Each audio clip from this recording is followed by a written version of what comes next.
All right, and we are live. Welcome to Staking Mondays, guys. My name is Mirko. I'm the CEO and founder of Staking Awards, and today it's my pleasure to interview Brittany Laughlin, Executive Director at STX Open Internet Foundation. Welcome to the show. Thanks for having me.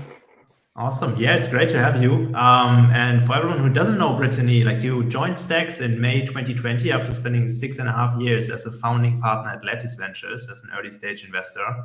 And Stacks describes itself as an open source blockchain network that leverages the security and capital of Bitcoin for decentralized apps and smart contracts. So it's basically building on top of Bitcoin to enable smart contracts and decentralized applications to flourish there. It's great to have you on the show. I'm really excited. We're going to talk about like DeFi on Bitcoin today. So it's going to be a very exciting topic for today. And anyone, if you have any questions, just drop them in the chat here and we will address them later. So let's jump right into it. All right. So Bitcoin is like one of the oldest and most decentralized of all cryptocurrencies. It's like a blue chip crypto, basically. It's the blue chip crypto. But on the other hand, often referred to as a Dino chain, which is like quite slow and like smart contracts are not supported natively. Can you explain like why did you guys at Stacks decided to build on top of Bitcoin? Yeah, well, as you said, it's the largest, most secure Dino chain. I haven't heard that term before, but yeah, it's not very fast. It doesn't optimize for speed. It optimizes for security, and I think that's why it's been the largest, market cap. The most value is actually held in Bitcoin worldwide. It's the most accessible token everywhere. So these are some of the properties why it was interesting to think about building on Bitcoin, is opening up all of that value, all of that, built-in brand recognition across the globe, and actually just adding more utility. Because I think to take it from something like a Dino chain into something that's going to be useful going forward, it does need more utility. It was even in Satoshi's original sort of posts, in the forum posts, he had written, he imagined that there would be chains built on top of Bitcoin to allow for more functionality. So that was kind of the initial inspiration. And the Stacks project has been around since about 2013 when it was first conceived in the mind. And so we've been really excited to actually bring this to work. And it has been incredibly difficult working with Bitcoin, obviously, but we now feel like we're giving developers speed, we're giving them the security, and the next sort of biggest upgrades coming out of Stacks is going to allow truly native transactions in Bitcoin using Stacks smart contracts. That's awesome. So what is it like for you guys to build on top of Bitcoin? Obviously, it's a very stable environment, but is it also limited in some sense? Obviously, you don't have like the full like Turing complete development that you have on Ethereum, for example, right? Yeah, exactly. So we're building a lot of that. You can almost think of Stacks as like an L2 on Bitcoin. So basically adding more capacity, functionality, but ultimate settlement is actually tied back to Bitcoin. So what's great about that is like there's already this very high security budget of proof of work. And so, attacking the Bitcoin chain is very expensive. It's very hard to do. So ultimate finality of the Stacks chain into the Bitcoin chain gives us that benefit without having to replicate all of that proof of work in the same way. So that's been really beneficial. I think, upgrades like Taproot have been good to push forward progress in Bitcoin, but those feel very incremental relative to things like Ethereum or Solana, where there's, huge amount of transactions that can happen, huge amounts of speed and capacity. So Stacks is really bringing that smart contracts layer mentality to the Bitcoin ecosystem. Awesome. So that means you're basically like building a second layer on top of Bitcoin, and all the like you use Bitcoin as a settlement layer, but all the smart contract and execution happens on Stacks directly, correct? Yeah, you can think about it that way. And you can think about Stacks as almost like a gas token that, you may not want to burn your Bitcoin in these transactions. Bitcoin transactions themselves can be quite expensive. So instead having this extra layer where things are, very cheap, it's like a few cents to send a transaction. So if you're like minting an NFT, or you're trying to create a DeFi transaction, you don't have that high hurdle of transaction costs, which we see as like real benefit to people who want that security of Bitcoin, but don't want the high times and fees and costs. Awesome. Yeah, that makes a lot of sense. And what would you say are the like in which ways is it better to build DeFi on Bitcoin opposed to like Ethereum, for example? What is like what are the benefits for you guys? Yeah, I think it just kind of comes back to like accessible communities, as well as the value capacity. So, I think, I believe in the multi-chain world. I think Ethereum definitely has a lot of things that it does really well. It has built an incredible community. I also think Bitcoin does some stuff well. So, I think that it's had the most global reach. So you're thinking about where crypto can have the most impact. It's in developing nations where Bitcoin maybe has already been adopted, or it's already passed regulatory restrictions that people are concerned about. So it already has a head start. Also, just the market cap of Bitcoin being, I don't I don't know what it is exactly today, but in the range of 3 to 10x the size of the next largest chain, I think just speaks to the amount of people who already believe in the value prop and maybe want to do something with their Bitcoin. So maybe if you really believe in Bitcoin, you don't want to sell it in order to take that value and put it somewhere else. I was talking to some Bitcoin maxis who are like, I'm never selling any of my Bitcoin ever. And you're like, great. But like, what does that look like 10 years from now? And they're like, well, yeah, well, one day I'll buy a house with it or something. And you think about, simple DeFi primitives of like, well, what if you could hold on to your Bitcoin because you believe in the long-term value, but you're able to take like a loan against it or a margin loan against it without having to trust your Bitcoin with like a bridge or a custodian, and instead being able to lock it on the Bitcoin chain, using that in lending, being able to either take out a loan or get some yield on it. Because if you plan to hold it for a very long time, it's great, but it's not very valuable in your real life if it's just something that you kind of lock in a vault. You think you have like the digital gold, cool, you're swimming in your gold coins, but that's not very valuable to your everyday life. Awesome. Yeah, I think there are like actually two extremes probably if you look in the industry. Like some people think like, yeah, Bitcoin is the ground layer of everything and everything will eventually build on top of Bitcoin. Because like Bitcoin is the store of value. And on the other side, you have people that are saying, yeah, like Bitcoin could also just be basically like an application on Ethereum. You just have like an application with the 21 million coins. How do you think that is going to play out? And where do you see this scenario heading like over the next few years? Yeah. Yeah. Well, I think, I started investing in the space in 2014. I was at Union Square Ventures. We invested in Coinbase for the first time. And back then the thought was just like Bitcoin tech. Like there wasn't crypto. It was like Bitcoin tech. We think there was going to be financial applications like Bitcoin, and then there's going to be non-financial applications. And we actually made this bet on what's now STX. We made an investment. That's how I met the team. And the thought is like, people are going to want to do more than just have money online. They're going to want to do stuff with it. So I think we've seen that play out. I think we've seen that play out with the way Ethereum's been designed, a number of other competing chains that have emerged. So I think there is a lot of experimentation still going on. I also don't think there's going to be like one chain to rule them all. I think that there's different reasons why you would use different chains, especially with bridges and other ways that will make it even easier and more secure in the future to transfer over. But I do think it's especially interesting now thinking about Bitcoin versus something like Ethereum with the new staking model, proof of stake, proof of work.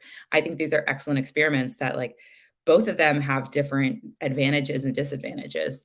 And so I think continuing to allow those experiments run requires more utility on Bitcoin, more utility in how people use that value, how we bring down the environmental, potential environmental costs of something like proof of work by adding a lot more value that gets created on top, not just people sort of hodling it. So I do think I think both will be around for a long time. I'm sure we'll see some other interesting things there, but I do think that there is so much utility that's available on Bitcoin that hasn't been tapped into yet. Yeah, that makes sense. And like, how do you think, how can this, the whole potential, how can that be unleashed by basically like, because not a lot of people are building on Bitcoin. It's still like very niche. Like Bitcoin is obviously very widely accepted in the world, but most of the smart contract and dApp developers are building on Ethereum or Cosmos or something like that. Like, how can we make Bitcoin more attractive to build on top of it? Or like, yeah. Yeah, that's something that we've been working a lot on. There's a few projects that are thinking about Bitcoin layers. So like Lightning is one of the most popular. And Lightning is excellent for sending small transactions. I think the best examples, like in El Salvador, there's been like wide adoption, and Lightning payments are more common. They're lower fee, it's accessible, you don't need to carry your keys around with you. I think that that's a great use case. But I think if you want to go above the $100 threshold with anything on Bitcoin, you would need to use usually smart contracts. And that's where Stacks comes in. We've been working to upgrade to be able to add a lot more speed. So our Stacks 2.1 upgrade is coming. That's obviously one of the most requested, because since we have ultimate finality on Bitcoin blocks, that 10-minute block time of Bitcoin is quite slow compared to the industry average. So being able to securely secure the chain in between those Bitcoin blocks so that there's a lot of value for developers. And so getting to speeds that are similar to the market standard around Ethereum, like the 10 to 15 second range, is kind of, I feel like, industry, if you want to be a faster chain or a slower chain. So getting those upgrades in, I think, makes it easier. And then the other thing is just teaching more people to learn Clarity. So Clarity is a smart contract language that's for Stacks. Algorand also uses it. It's basically more secure. It's harder to make some of the fatal flaws that we've seen in some of the attacks in Ethereum. So at the foundation, Stacks Foundation, we offer free Clarity tutorials. The documentation's been built out. There's a lot, our goals have thousands of developers by the end of this year. Programming and Clarity, we're already like very close to that mark. So we're excited just to get more people aware of it.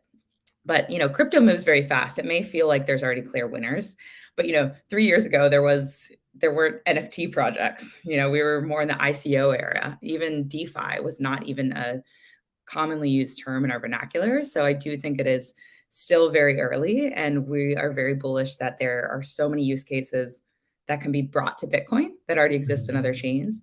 And then even things that we haven't seen yet, what's next summer going to be? We've had DeFi summer, NFT summer, ICO summer. So I think just figuring out like what's coming next and how we can bring that to Bitcoin as well. Do you have any ideas what could be next after the ICO boom and NFT boom and DeFi summer? Like, what's the next big thing that you are seeing, like, could be the next big thing kind of in crypto? Yeah, I mean, I think obviously if there's a lot of value being exchanged, those get the most attention. I think there's something really interesting happening with like portable identity online. We think about identity, it in some ways is not that valuable. It's not like something you go and exchange for value in other places. But I do think that one of the challenges of working in crypto is, Web 2 apps, there's very easy gardens in which you can wall off and kind of protect people from bad actors or Sybil accounts or spammers. And that's very hard to do in crypto because we do have such an anonymous approach. So I do think there will be something tied with like real identity or preventing Sybil attacks that will be very valuable in order to build the next level of like Web3 applications that like the normal person may use who's not in crypto, because they want to be protected from any of that extra kind of junk. So I'm very excited about that. I'm also really excited about other things with DAOs. I think DAOs really haven't had their moment yet. We saw some excitement related to NFTs, but I do think these ways of like self-organizing, I would love to see people like crowdfund like a nuclear power plant and say, hey, we believe in like the future of clean energy. How can we collectively try and build something that's hard to do as individuals, but like is something we could do as like a collaborative group? Yeah, that's very interesting. And obviously, you mentioned earlier that you're also a big believer in the multi-chain thesis, kind of. And then probably like a lot of projects will be built on Ethereum, a lot of others on like other chains, Cosmos, and then also on Bitcoin, what you're working on. Like, do you have any special use cases in mind that would be much better to build on top of Bitcoin compared to like building on top of Ethereum? If we talk about like these things like NFTs, identity, DeFi, and there are other things like real world assets and gaming, and like what would be like the perfect fit use case for building on top of Bitcoin? Yeah, well, I think anywhere that you want that sort of high security for like a long period of time. There's many Bitcoin maxis who think that Ethereum going to proof of stake means you're aggregating all of the power into the top stakers, which I think is like what Coinbase and Lido, like those are pretty centralized in some ways. Like if those stakers went away, the next ones are order of magnitude smaller. So it's like some people say like, well, do you want to secure it to a chain that's going to be here in 10 years? And of course, this is like very maxi thinking of like Bitcoin's going to be the only one that survives. But I do think that sense of values of like wanting something to have a really long period of time, it's very expensive to kind of change the chain. So that could be for very expensive assets or very large transactions where maybe speed is not as important as just memorializing it in a fixed place. So I think kind of at that end of the range, like very expensive transactions, that speed is not the priority. And then I think even at the smaller end of the range, like where there is already penetration of like Lightning wallets and Bitcoin is accepted by governments or regulators in different places, I think the access to DeFi in those spaces is really powerful. In El Salvador, you can't even get lending products. So the idea of like saving money means like transiting 2 hours, putting your $10 in the bank, transiting 2 hours home. There's not an ease of use, where if you can already start paying your bills in Bitcoin because that's accepted by your government, it may be easier to just add really small compounding yields or access into the whole financial market that's presented with Bitcoin through that medium. So I do think that there's some use cases that are simple now. I'm sure there's some breakout use case. I wish I could give you the exact answer to that, but I'll have to keep talking to smarter people than myself to figure out what that is. All right. No, that makes sense. Yeah. I mean, like having very capital intensive use cases makes a lot of sense. Maybe insurances or something like that, I guess. And there's probably way more. So it's definitely probably not going to be gaming or something like this, which doesn't have like super high capital requirements. But yeah, like I would love to dig more into stacks, and we'll also go into the architecture and the staking and everything. But maybe start from like the history of stacks. Like you had a fundraising round in 2017. Like 4,500 people participated there, and also like some well-known VCs like BCG, Blockchain Capital, and so on. How is the journey for stacks since then in 2017? And like, have you reached your milestones? And what were like the biggest achievements over the last 5 years, basically? Yeah. Yeah. So we did have some great investors, like I said, USV, Lux Capital, Gemini, like a number of early crypto folks. So the 2017 offering, we decided to pursue a contrarian path and go for SEC qualification in the US. We wanted to give token holders the confidence that they had regulatory certainty around the token. And we also wanted to be able to open it up so that developers could participate in the initial token offering.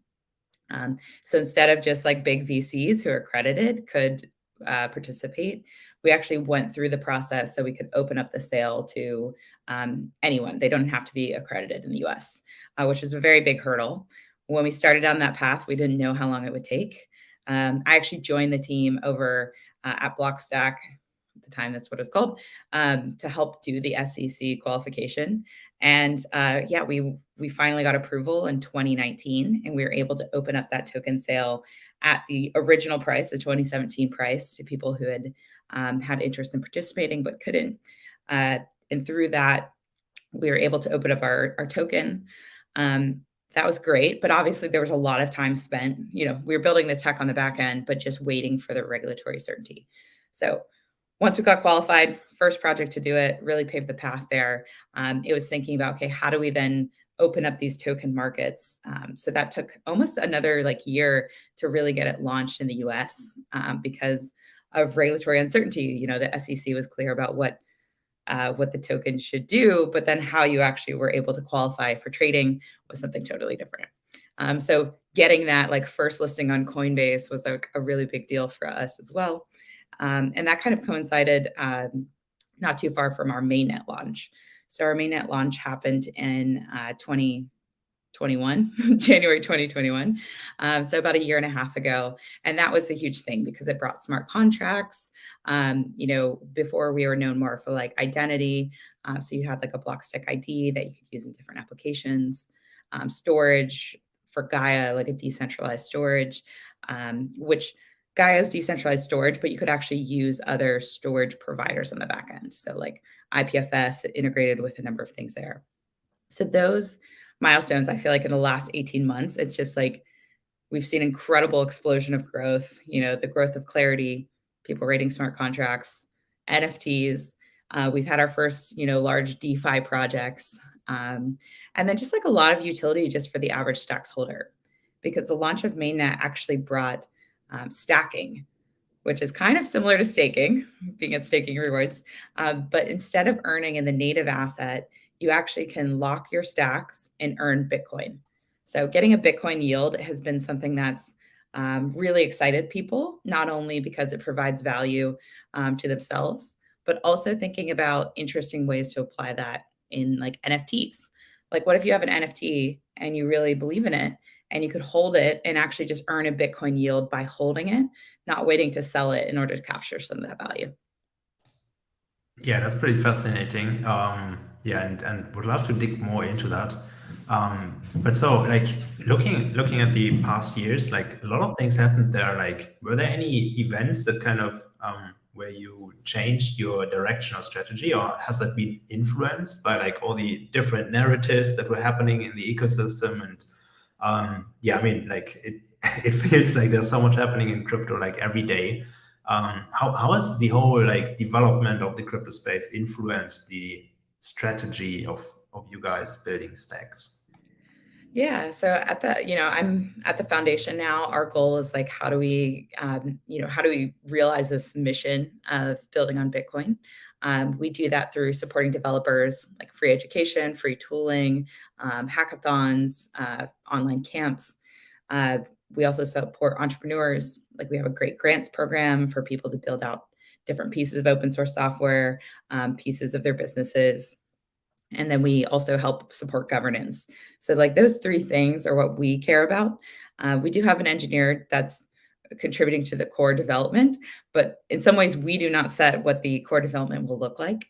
That instead happens through our SIPs process, which is Stacks Improvement Proposals.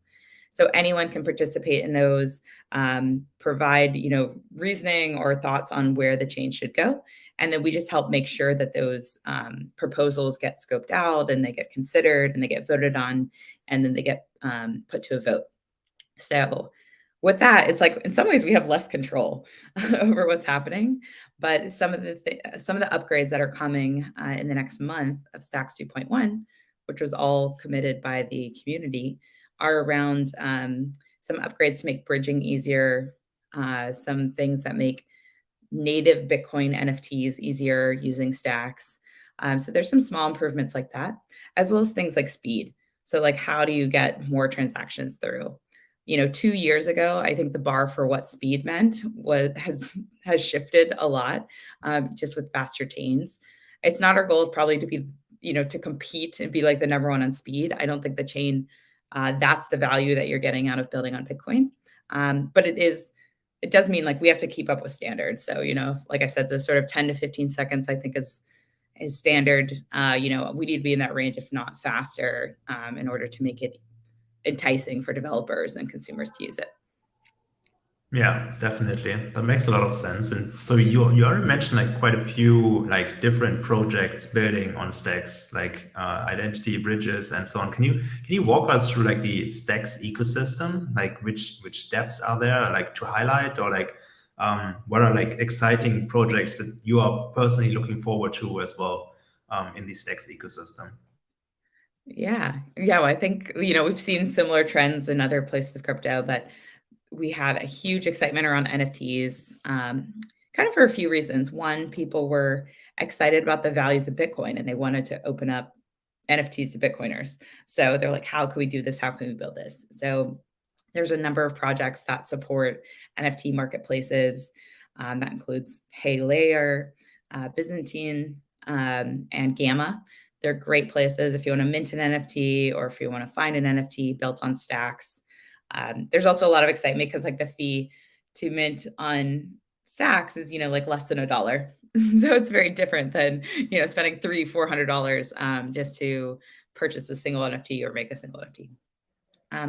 In the DeFi realm, we've also seen a lot of interest in two big projects, one called Arcadico, which has a stablecoin, and one called AlexGo, which is a DEX, and then they also offer lending. So people who want to put their tokens to work or they want to get exposure to new assets coming online, they can like check out Alex or Arcadico and be able to earn some of that yield. So that's been really great. And then, like I said, there's some really interesting projects like City Coins. I think that's fairly unique to the Stacks ecosystem. It takes advantage of those stacking rewards that we talked about. So they were actually minted new tokens for cities like Miami Coin, and then they take 30% of the yield that they get from those tokens and put it into a wallet for the city. So that means that the city is constantly earning more money. And the mayor actually formally accepted that money and they put it to work in public works in the city of Miami. So like, I think that's like a really interesting take of like private public partnership using crypto and crypto yields in order to do something pretty interesting in communities. And from there, they've actually even had projects building on top. So like City Packs is a project I love. They're thinking about, can we fund Web3 education in the K through 12 ecosystem by giving students NFTs that earn yield? And the longer they hold them, the longer they're in school, they're going to be able to reap that yield over time. And then also put some of the proceeds towards actually developing the education. So really just thinking of that next level of like, wow, when you have a yielding asset, you can put it to work in really interesting ways, not just like for-profit ways, but also these nonprofit ways. So I definitely recommend checking out their NFT project and then like the work that they're doing with the funds. That's awesome. Yeah, very interesting. So how, like for the Citycoin project, like how does it actually generate a yield on the token? How does that work? Yeah, so what our consensus model is called proof of transfer. So instead of having to run really expensive miners, miners actually submit Bitcoin in order to win the blocks. So that Bitcoin that got submitted, some of it gets burned, and then some of it gets distributed back to stacking. So anyone who's locked in their stacks, they earn that. Right now, it's about like an 8% APY in Bitcoin. So the way that Citycoins works is they've built a similar proof of transfer on top. So instead of miners submitting Bitcoin, they're submitting stacks, and that's helping them mint the Miami coin or the New York City coin or the other coins. And so 30% of those yields that come from the mining actually go into the pool. And that means 70% of the rewards go to the people who've locked their tokens in those city coins. Yeah, very interesting. So it's like basically also like renting out lending the security from either Bitcoin or from Stacks in that case. Yeah, exactly. So it's like, what's great about it for Bitcoin is it's like this reusable proof of work. So the miners have already submitted a lot of electricity to mint these Bitcoin, and now the Bitcoin are getting used, either burned or redistributed in order to lock and secure the value of the Stacks chain. That's awesome. Yeah. And so there are like currently, according to our website, Stackmores, we have like 528 million stacks that are being staked right now, which means around 39% of the entire like token supply is being staked or like stacked, if I'm correct. Like how else is the STX token used in the ecosystem? Is it mainly for the stacking purpose, or like are there other use cases for the token or anything else, like any other utility of the STX in the Stacks ecosystem? Yeah, so I think stacking is a great way if you know you want to hold stacks and maybe you don't have the pure utility use case for yourself personally yet. So that, like I said, that sort of 8 to 10% APY in Bitcoin is very compelling, especially I think now in our current markets where people want to hold. Maybe they want exposure to Bitcoin. They don't know when to buy. It's like, you kind of have these Bitcoin transactions trickling into your wallet over the course of the 2-week cycle. So I highly recommend you check it out. It's really nice. If you don't have enough stacks to pull directly, you can always go through some exchanges, other stacking pools to be able to access that yield, even if you don't have the minimum, which I think might be around 120,000 stacks right now. So yeah, we have seen an increase in that, I think, given just the market. But stacks is also used as a utility in the network. So when you're minting an NFT, you have transaction fees, the price of the NFT, or you're locking your stacks in some of the DeFi protocols, like I mentioned, like Arcadico, like you're participating in liquidity pools and presenting stacks as those. We even see DAOs, their treasury is in stacks, so they're using those. So yeah, I think, you can kind of think about it like most L2s where some people hold, some people are spending them. Developers need them in order to build stuff. Awesome. Yeah, I mean, I think that's a fascinating way of earning Bitcoin, basically, by stacking STX tokens. So, Brittany, I have a wild question for you. Like, how does the world look like if Stacks is ultra successful, like in the next few years? Like, imagining like your team and the whole ecosystem, everyone is like fully reaching their goals, and it's like the perfect development for Stacks over the coming years. Like, how does the world look like? Yeah, well, just in my thought, obviously not financial advice, but yeah, I think that, I think the goal is to get more and more consumers using Web3. And I think, our industry is successful if we kind of keep breaking the numbers on how many people are using it, find utility in it in their daily lives. And I think it's very easy to think about like the Western use cases of, lending and compared to, what you're getting at your bank. But I do think that there's a completely underserved community that has web access that doesn't have access to things like financial tools or collaboration tools where they can be sort of trusted and being part of the online, economy. So I think that we can really move the needle in those areas. I think building on Bitcoin is a great way to do that because there is already so much interest in infrastructure that's getting built to support Bitcoin. But I do think that, these like regular consumer experiences still haven't existed yet.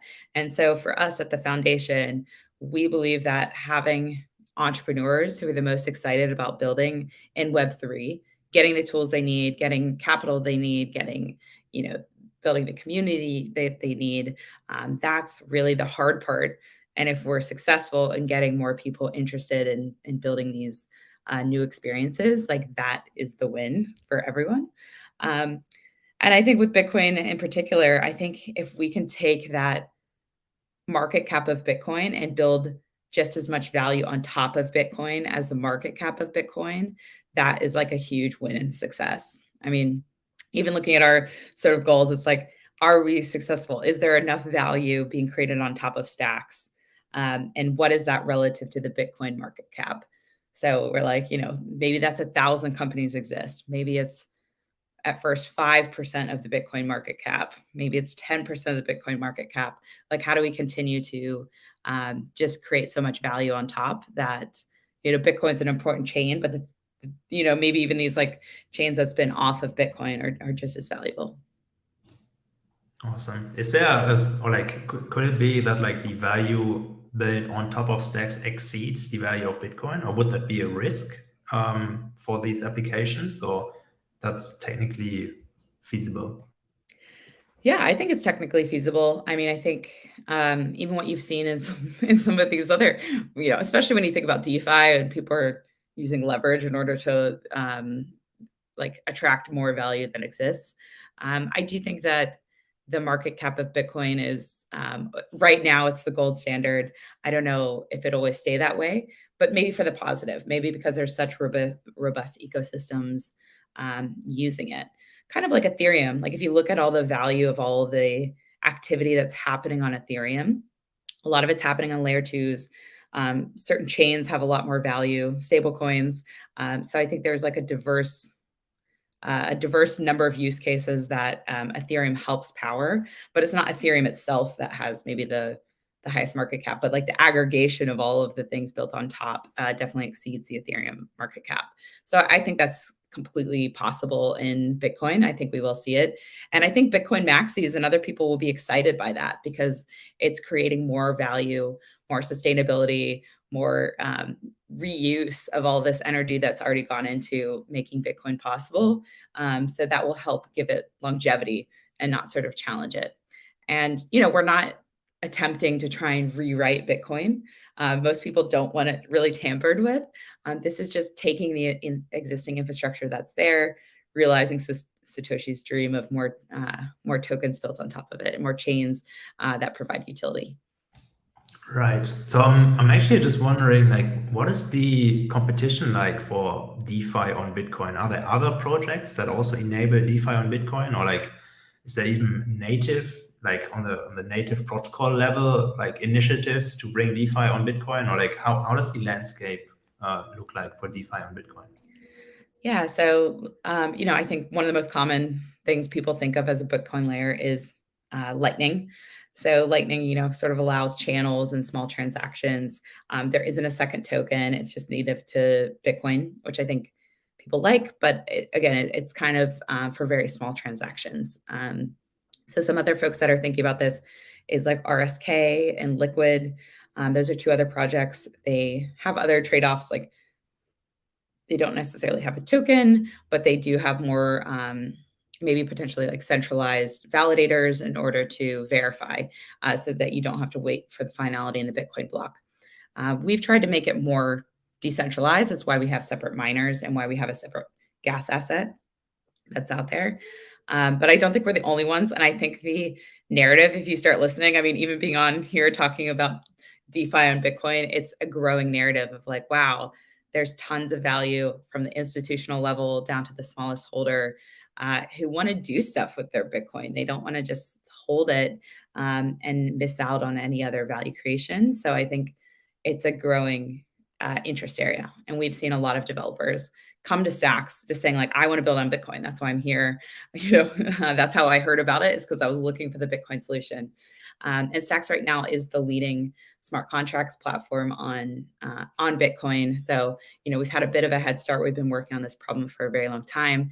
It's not an easy problem, but hopefully we're making it easier for developers to build on top. Oh, definitely. Yeah, no, I think you're doing a great job there. And we had like one community question here as well. Like, how are you attracting new developers on Stacks, and how are you competing with all the other networks that are fighting for developer attention? Obviously, like there are a lot of people who want to build on Bitcoin kind of. So Stacks seems to be a very good solution there. But what else is like is a big pull factor for you guys? Yeah. Yeah, we just did like a developer survey to see like why people are attracted to Stacks. We have folks because they're like, I believe in Bitcoin, I believe in self-sovereignty, I believe in all of the values that kind of represent Bitcoin. So it's like a very values aligned. We have other developers who come for clarity. Like they're like, I've looked at the smart contract languages. I want something that's secure. I want something that's easy to build on, and being able to feel confident that I can ship something that isn't going to get hacked.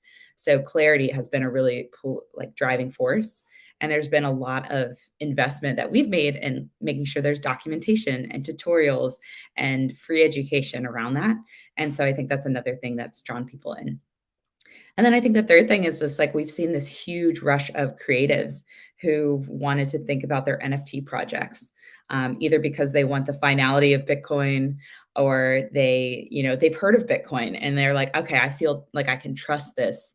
I understand it. I can explain it.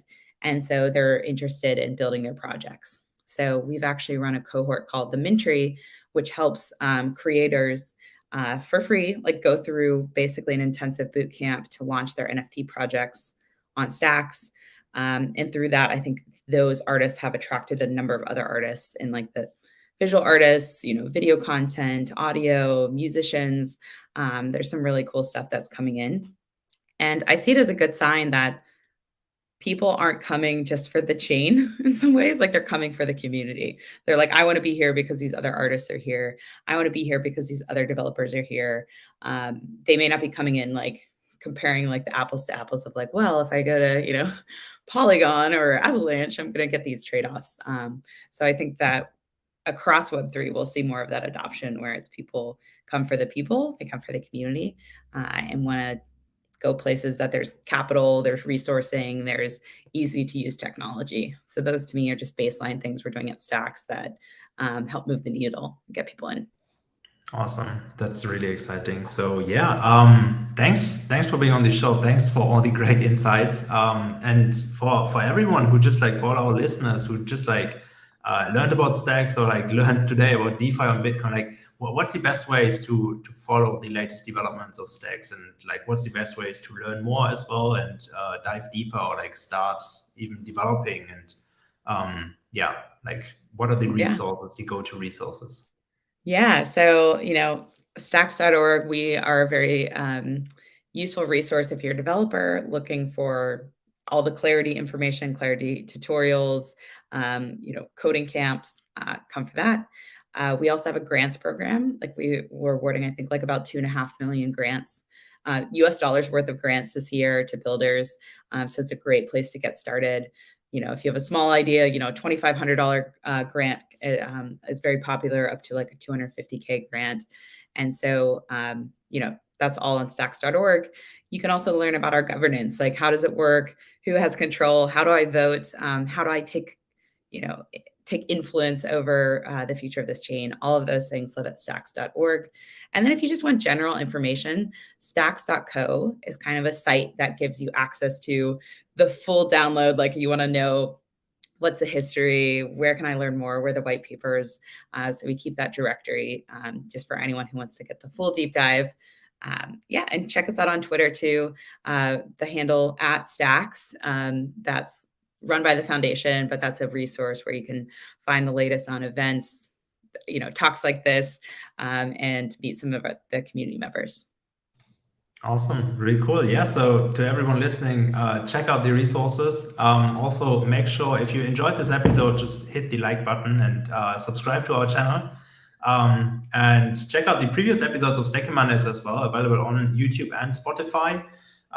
Let us know in the comments, like if you enjoyed this episode, if you want to learn more, or like let us know who you would like to see next on Stacking Mondays as well. For Brittany and for the audience, I'm Mirko. As always, happy staking. Thank you.